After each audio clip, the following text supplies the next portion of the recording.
Yes, oli ku Yugi Updates viko sinziro bango tuwuliriza. Kakati nga tukyawere nemba n'olutalo lugenda mu maaso mu Democratic Republic of Congo, saako ne wano mu ggwanga lyattu Uganda nga tukyagenda mu maaso n'okuwera nemba n'emisango Janita Amongo egy'okubanga Simon Byabakama abangi ba DR forms tazirabako. Ebyo byonna nga tukyali stressed nabyo. Kigambibwa nti mu Uganda mwalabiseemu obulwadde obuyitibwa obw'Ebola. Wuliriza. Era gye buvuddeko emabega ekyali mu Democratic Republic of Congo akatambi ako k'enkulaze kali kalaga nga bagenda maaso n'okubeera nga bakola ki nga bookya ebigambibwa okubanga tentisi zibadde zikolebwako eri abalwadde be Ebola. Kakati nno saasira nnyo abantu abo bagenda maaso bali mu lutalo naye ate balinamu ekirwadde naye ate tebafaayo. Bo tebamanyi na kigenda mu maaso ndowooza balabye nga bagenda mu maaso n'okwerekera emmotoka ebadde ate etwala omulwadde ow'Ebola nga balaba bamaze okubookya bate basigadde bagoba mmotoka. Kati embeera eri mu Democratic Republic of Congo tugenda kubanga tuginnyonnyolako. Naye ate nga tetunnagendayo eyo tutunuulire nnyo ate wano mu ggwanga lyattu Uganda okuva abakulembeze mu Minister of Health baava ne balangirira ekirwadde ky'Ebola kino era ne bateekawo ne measures ze balina okugoberera bannayuganda era gye buvuddeko emabega nnaku nga 2 kibadde waasi nga bagenze maaso n'okuteekawo kafyu mu district y'e Mubende ne Kasanda nga bagamba teri muntu akkirizibwa kusala ate teri akkirizibwa kutambula kiro, teri munoka za buyonjo zikkirizibwa, teri embeera nga kugamba teri nnomo mu district eyo. Era we baamala okubaera nga kino bakikiralifayinga Museveni n'avaayo n'alangirira n'agamba nti nno n'ebyokulamaga tebikyaliwo mu ggwanga Uganda.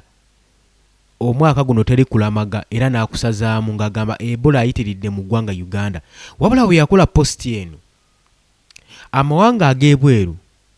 eggwanga erya Amerika nga lisinzira mu ambasada wa William Pope embassy ya Amerika yasindika obubaka eri eggwanga erya Amerika ne bagamba nti tetugenda kuddamu kwalawinga visa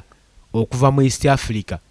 okuva mu mawanga galiraanye eggwanga Uganda kubanga eggwanga Uganda lijjuddemu Ebola abasensedde abamalawo era buli kiisa badde asuubira okubeera ng'ogenda cooperating emirimu gyo mu America babataddeko visa ban tibakyabawa visa oba oyina ebyetaago oba toyina visa mmye. Kakati kino ne kikanga mwami oli Kaguta Museveni tumuhabulwa. Jjukira nti yabadde ali mu kuzannya kazannyo naye ng'akazannyo ke kali mu kumuzannya weebatu we bagenda mu maaso n'okuzannyira ku bannayuganda ku mitwe. Era kino lwakitegedde n'abagamba muveeyo mangu mulangirire nti Ebola taliiwo era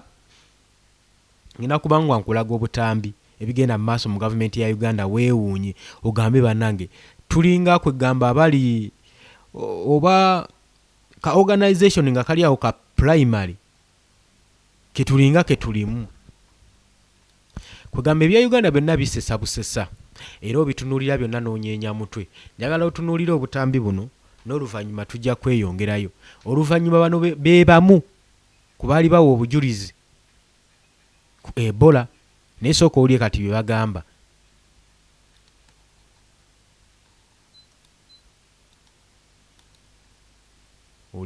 As I talk now, we don't have Ebola in the country. The one who's been taking care is improving and has tested negative. Bwebo bubaka before. Kati wano nga America emazo bakangamu nga tuwabulwa abagambi bannange mubeeko ne kyemukola. Mubeeko ne kyemukola emirimu gifa gitattanyizibwa uliriza. We are temporarily suspending the public passenger services on ferries, on Semliki River, the cross-border bus transport, and all public transport between DRC and Uganda for 4 weeks, but this with the exception of goods and food and any other cargo that is being transported across the border. Mwami Yoweri Kaguta Museveni ng'ayita mu bantu be mu cabinet ministers be bagenda maaso n'okucontrollinga tebali independent kyayagala kye bakola era kyayagala kyabakozi abaga muve mulangirire endowooza ne balangirira nti Ebola mwali kati ekintu kimaze obbakuba bavuddeyo batandika otamwatamwa mu ggwanga lwaki eggwanga lyaffe liba likola ku errors ezifaanaganako weezityo kino ekintu ekiri serious kyemulowooza kyemutunuulyako n'amaaso nikisobola okusuulira ddala ekonomi y'eggwanga Uganda ne mwagala mugende nakyo mu maaso olw'okuba mulina bye mwagala okuyisaawo kati babadde ku nteekateeka elookinga down eggwanga lyonna babeeko etterekere bayisaawo baagala kukola transformation ya buyinza mu ggwanga ng'eggwanga terisobola kukola movement ng'eggwanga liri ku stack balitiyeemu amagye mu bagenda maaso na ku protecting measures eza curfew olw'okuba nti mu ggwanga mbuwalabiseemu ekirwadde bino gavumenti yaffe ebikola nnyo si gwe gusoose tujjukire omwaka ogwa 2021 COVID-19 yazanyira paati nnene nnyo eri Mwami Yoweri Kaguta Museveni era yamuwa omwagaanya obutamu exposinga weakness ye eri mawanga amalala okitegedde ekintu ekyo so ne wano baadde baagala kukozesa advantage ya kirwadde kino okubaako kye bayisaawo naye kyonna kye badde bagenda oyisaawo Mukama y'amanyi kitegeeza ekibadde kiyisibwawo kibadde kinene naye bagenza okubiraba nga byani bakuba Museveni n'abagamba muveeyo mwogere ffe tufunangako wadde ku Ebola wano mu ggwanga lyaffe Uganda era n'omulwadde omu gwe tubadde tujjanjaba yakubye ku matu yawonye era testinze negative bali ku mirimu gyabwe ffe tunafuna wano kirwadde ky'Ebola bakyegaanye be bambadde bakirangirira bakisuutasuuta bakyegaanye bagezezzaako okubanga baggala ensalo zonna ezingira mu Democratic Republic of Congo eri ba passengers bonna ng'akabonero ak'okwetangira n'okwewala ekirwadde kino eky'Ebola. Wakiri twandiwuliriza nti ekirwadde gye kiri mu DRC kigenda mu maaso n'okusensera bannansi beeyo naye ate nti mugezaako okutangira ekirwadde obutatuuka mu Uganda ey'ensonga yandibadde ewulirizibwa naye ate okugamba nti eggwanga Uganda liba liseemu ekirwadde kitegeeza tuba tugenda kusala ku nnamba y'abalefigi abava mu ggwanga erya Democratic Republic of Congo baleme kuddamu kuyingira ggwanga lyaffe Uganda kubanga be baleeta endwadde ekyo kimu naye ate ekyo nakyo kiba kikuba gavumenti kubanga ssente ze bafuna mu barefugees nnyingi kati yo tebakisobola kati kitegeeza bino ebintu by'okwebuzaabuza n'okupaatikako n'ofabricating ebirwadde obiteeka mu bannayuganda kyekintu kibandibadde bakomya kubanga buli wamu ssente bazifunirawo naye tebakuta bukusi kakati babadde baagala okusuula ekonomi y'eggwanga olw'okuba ekirwadde kibaluseewo katunuulira emirimu egigenda mu maaso n'okukwasaganyizibwa mu disitulikiti ezo ze baasibye emirimu gyonna gyafudde bizinesi ezikwasaganyizibwa ezo zonna zaafudde mumulabanga obusente obutono obwo olw'okuba nti mwamanyira okukumpanya ssente z'omubi bw'omusolo n'ezo ssente eziva mu disitulikiti eyo nnyingi zandibadde zirina kye zigattako eri munnayuganda so tulemenga kwesuulirayo gwa naggamba ku nsonga ezigenda mu maaso n'okunyigiriza bannansi. Ebola ono yaleeteddwa nga waliwo ekigenda mu maaso n'okuyisibwawo nga n'ekigendererwa kwe kubateekako lockdown basobole okiyisaawo nga teri yenyeenya nkakasa tewali abadde agenda kwenyeenya ng'ekintu kino kiyisibwa kubanga muna mubadde mugenda kubeera ku lockdown kati era mwebaze eggwanga eri Amerika be banunuzi bammwe be baavuddeyo ne bateekawo embeera okutiisa abantu bano obutagenda mu maaso na kikolwa kyabwe kibabadde baagala agenda mu maaso na kukola kino kikkirize oba kigaane. Jjukira nti tuli mu kaseera nga Mwami Yoweri Kaguta Museveni amaze okwerayira bannayuganda bagenda mu maaso n'okubanja DR forms saa yonna gavumenti ekimanyi Robert Kyagulanyi Ssentamu akomawo mu Uganda naye tebamanyi ddi nawa waanaayita kati okwetangira ebyo byonna badde balina obikozesa nga advantage ekirwadde badde balina okikozesa nga advantage basobole okubeera nga batangira Robert Kyagulanyi Ssentamu obutakomawo mu Uganda. Ensonga endala wetwogera ku transformation kuba kukyusa buyinza kiteeberezeka era tukisuubira nti gavumenti ebadde erina olukwe lw'okukyusa obuyinza olw'okukozesa Muhoozi Kainerugaba awambe entebe ya kitaabwe yaba agituulamu ng'obuyinza bukyukiraawo era eno gundi gy'olaba etandise saga ey'okukwata abali b'enguzi mbu ababbi mu ggwanga kino ekintu Muhoozi akikoppa ku Ibrahim Traore owa Burkina Faso kubanga naye bwe yava mu magye n'awamba okutandika okugula obuganzi n'okunoonya simpasi mu bannansi yatandika nakukwata ababbi akoze enguudo akoze ebiki abakoledde biki byonna asobole okunoonya simpasi gye bali kati era ne Muhoozi bw'atyo bw'anoonya simpasi bannayuganda wabula oli kyali kirala yali ku battlefield yali alwanira nga tayingirira nnyo byabufuzi niyo nebbanga lyonna Muhoozi Kainerugaba ebyobufuzi abibaddemu abadde ku mwanjo era ng'ebigenda mu maaso mu ggwanga abiraba nga tanyega wuliriza ba political prisoners mwe bali bakyasibiddwa ssaawa zino tanyega wabula ye omuntu alaga nti naze kununula ggwanga ebyo byonna mu byegendereze teri kintu musango gwe bakwatidde Anita Amongo nga musango nti gye guli gubadde mwekusufu nedda buli Anita Amongo kyabadde akola abadde akikola mu lwatu nga gavumenti ekimanyi era ebimu gavumenti ebadde bikiriyalinga gwe oyinza okuŋŋa nti ezo zonna mmoloka tezaayita mu URA bagende bazikebereyo tozisangeyo so baleme kusuliwaza gwe munnayuganda nga balina bye baagala okugenda mu maaso n'okuyisaawo okitegedde ekintu ekyo oli ku Yugi Update TV mbalamusizaako mukuliko obwakedde kansubire nti ebintu bitambula bulungi nnyo abali mu diaspora abali mu Qatar, Oman, Dubai, Saudi Arabia, UK, US mbatumiddeko nnyo kimanyi mukola kyamaanyi nnyo okwekumira ku Yugi Update TV nkimanyi eno video oluggwako tugenda kubanga tuteekako live yaffe ekyo mukimanye tugenda kubanga tuteekako live yaffe twongere okulwataanya n'okwogera ku nsonga ezigenda maaso mu ggwanga nga tuzigaayagaayamu information nyingi nnyo gye tuleetaawo era tosubwa amawulire mangi nnyo ge tukuleetera mu live eyo nga tutasobola kukuleetera wano nti tugayiweko omulundi gumu nedda wabula mu live tuba tukusokoolera buli mawulire agavuguddewo olunaku olwaleero n'ennaku eziyise gw'otaategeddeko oba ge tutaayogeddeko ne tukuweerako emitwe amakulu agakalimu n'ebigendererwa n'osobola okubeera ng'obimanya so tosubwa ku live ezibeera kuno ku Yugi Update TV tugenda kubeera nga tuteekako live muri baddembe okujja mu comment section bannange comment section mugijjemu mujje muteese mujje mutangaze bannayuganda mujje muteekeyo endowooza zammwe betwagambye fundraisation abaagala otusonderako kasente katuyamba ogulako byuma bikalimagezi enamba y'essimu nabagambye ogenda awo ku logo yaffe YouTube channel enamba eya WhatsApp kweri oba oyita era yenamba gy'osobola okusindikako obuyambi tubasaba busabi tujja bebaza nnyo oyina gwe kinaba kikutteko n'atuwa obuyambi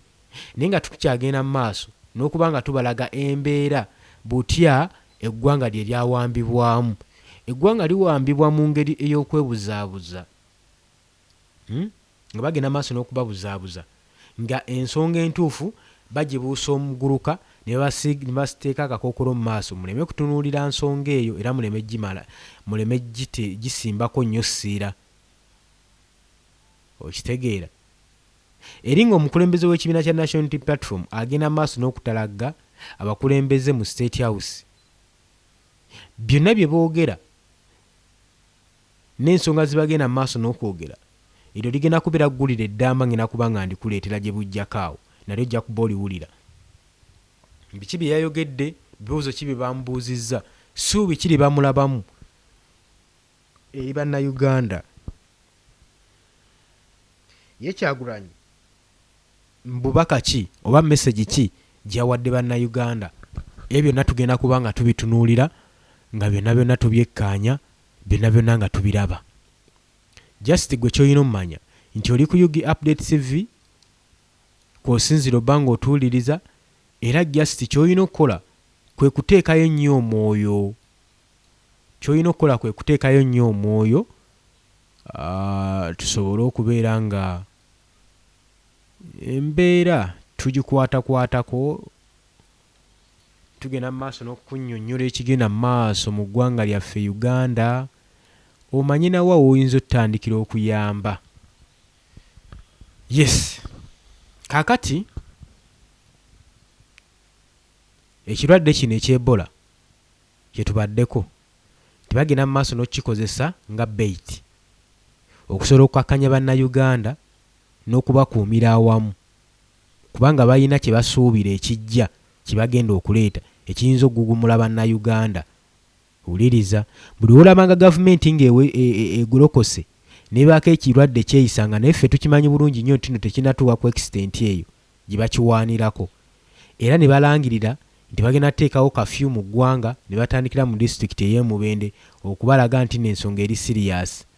Basooka kasuka jjinja mu njuki basobola okuggala ggwanga ddamba ne basooka kasuka jjinja mu njuki balabe kiki munaaba balaba nga temufudde agamba biri biriddooma nti mugende mu maaso nabyo biggala.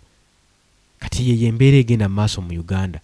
Gwe buli woolaba embeera eyo nga weeri manya gavumenti erina kyeteekateeka kyeyagala okuyisaawo ekinene. W'obeera nga totunuuliza maaso ga nkikinala bandikuyisaako enjovu mu kkutiya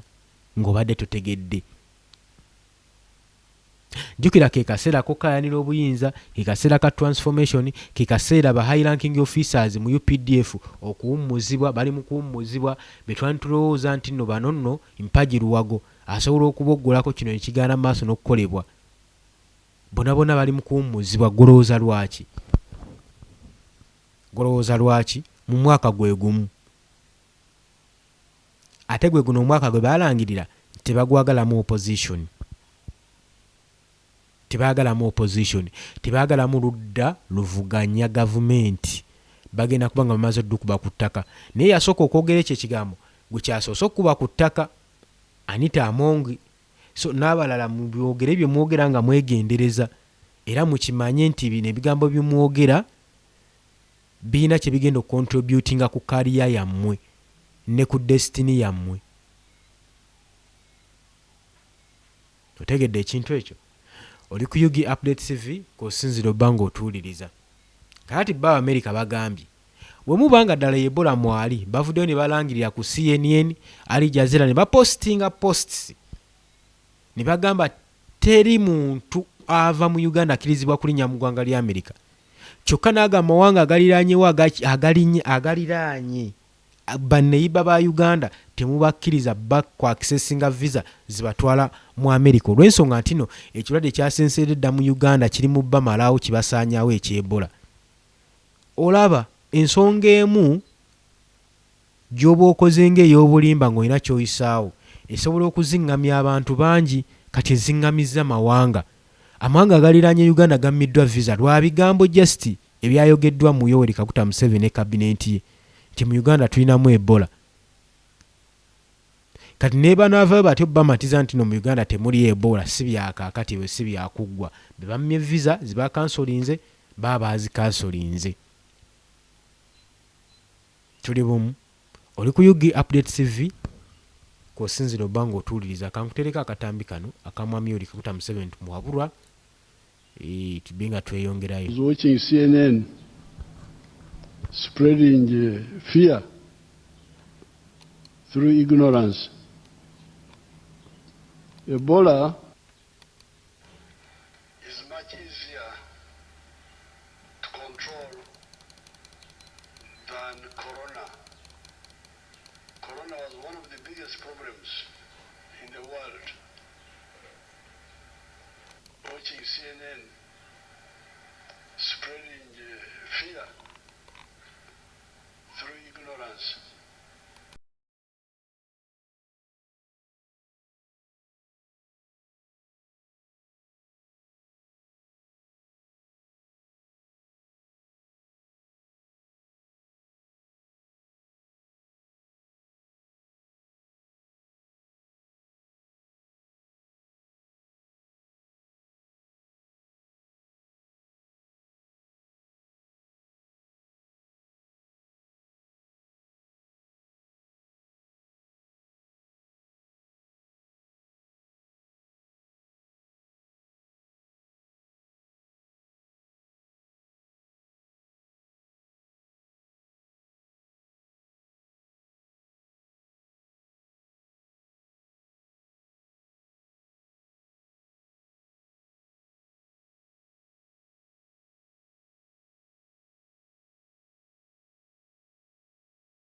kakati ng'agenda mu maaso n'okukakasa nti yabadde alaba CNN yalabye nga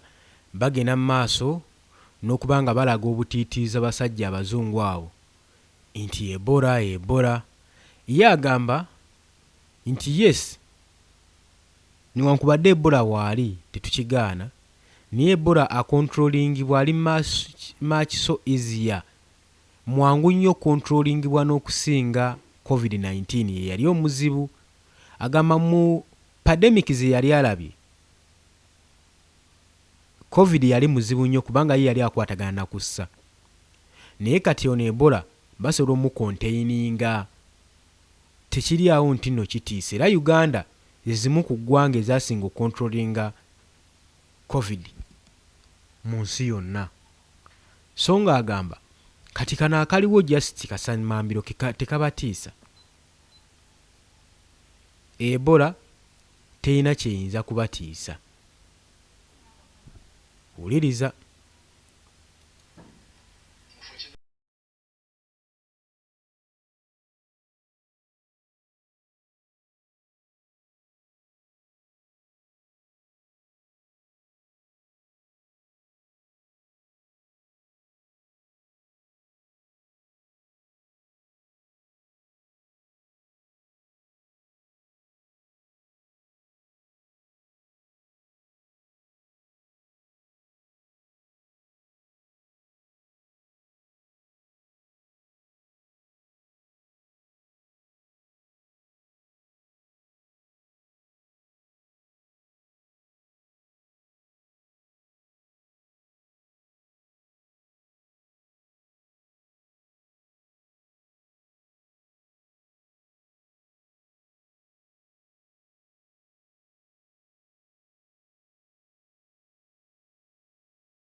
It's a very good excuse. Now, I just remember you. yes lozo owulidde omukulembeze yewe tumuhabulwa ng'agezaako mu maaso n'okudifendinga ebola ku kye yayogedde okubanga abazungu bakikaanya nnyo bakikuliriza nnyo agamba nti nno ebola si bulwadde buzibu nnyo kubanga bwa at least nti bugenda okukwata ng'omaze kukontakitinga na muntu abuyina ate tebukulwako nnyo buyitawo mu ngeri y'okucekinga engalo ng'ofunye contact n'oyo omuntu asafaringa n'obulwadde obwo ekitali ku covid-19 nti kiri kyali kyakussa kiyita mu mpewo kati n'agamba nti abazungu bo batiira bwerere abula bino ebigambo agezezaako byogera ng'agezaako okwewolereza excuse gye balaba egenda mu maaso n'okubeera ng'ebakuba ng'ebalya ki ekigenda mu maaso n'okuba nga kibalya nti balaba nga emirimu gyabwe gigenda kusasika egibadde gigenda mu maaso n'okukwasaganyizibwa mu United States of America oluvannyuma lw'okulangirira bo kennyini ne baministers baabwe okuva mu Minister of Health nga balangirira nga ebola kirwadde ekyatandise dde okusensera eggwanga erya Uganda okusensera eggwanga erya Uganda kakati mu kyo olaba ndowooza engeri gye kibalyamu so ebyo byonna byonna byakwewolereza na excuse naye mmwe mutunuulire nga we mbagambye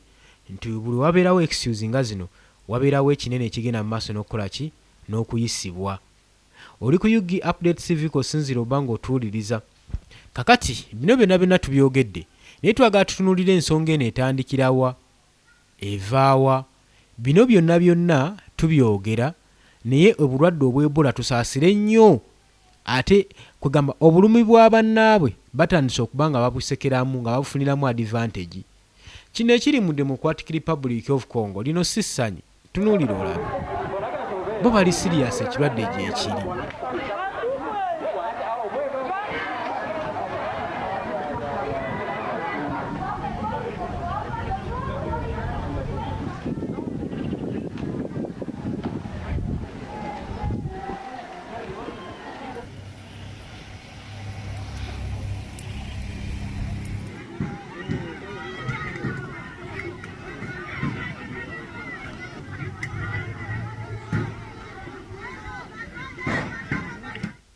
bano bo bambi bali serious ekirwadde gye kiri mu ggwanga lyabwe era tebalina kyakkola era tebalina kyakkolera mbeera eno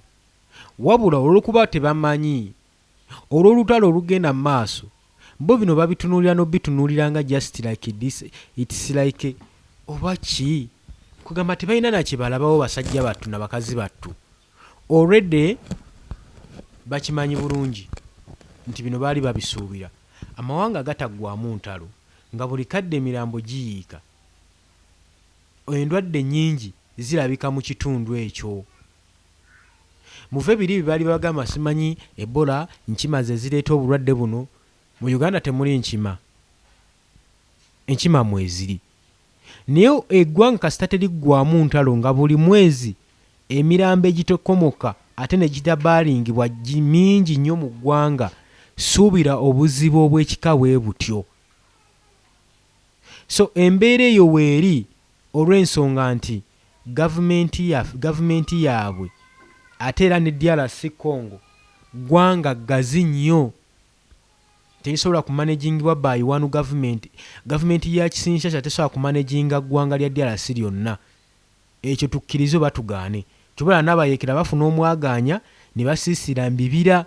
by'e Congo ne batwala obukulembeze bwabwe mu DRC waliyo ebitundu nga temanyi na mukulembeze abatwala yensonga lwaki olaba nga obuyeekera tebugenda kuggwaayo for decades tukimanyi bulungi nnyo DRC badde ewere nemba n'entalo